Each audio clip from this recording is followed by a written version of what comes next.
Good morning everyone. আমার birthday ভ্লগে এই immunity boosting ড্রিঙ্কটা দেখে তোমরা অনেকেই এটা রেসিপি জানতে চেয়েছিলে। এটা খেয়ে কিন্তু আমি সত্যি শীতকালটা ভীষণ ভালো ছিলাম। তবে শুধু শীতকাল নয়, তোমরা যদি এটাকে এভাবে বানাতে পারো তাহলে সারা বছরই এটাকে ইউজ করতে পারবে।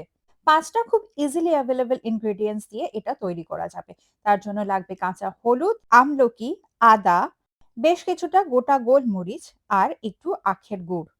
প্রথমে মিক্সি জারে এই গোটা গোলমরিচটা দিয়ে ভালো করে বেটে নিতে হবে।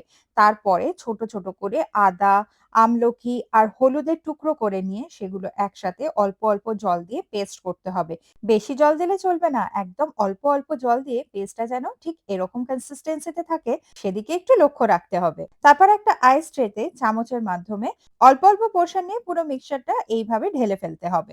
আমি এখানে একটা লিড ওয়ালা আইস ট্রে ইউজ করেছি, তোমরা নরমাল আইস ট্রেতেও রাখতে পারো। এরপর ২-৩ ঘন্টার জন্য আমি এটা ডিপ ফ্রিজারে রেখে দেবো। ব্যাস, এইভাবে বেশ অনেক কটা ট্রে যদি করে ফেলা যায় তাহলে সারা বছর আর কিছু চিন্তা করতে হবে না। সকালে উঠে ১ কাপ গরম জলে ১টা কিউব দাও, তার সাথে একটু আখের গুড় মেশাও। ব্যাস, আর কি চিন্তা। ১ সপ্তাহের মধ্যে কেমন আছো সেটা নিজেই টের পাবে। সবাই এইভাবেই ভালো থেকো। রেসিপিটা যদি বানাও আমাকে জানাতে ভুলো না কিন্তু।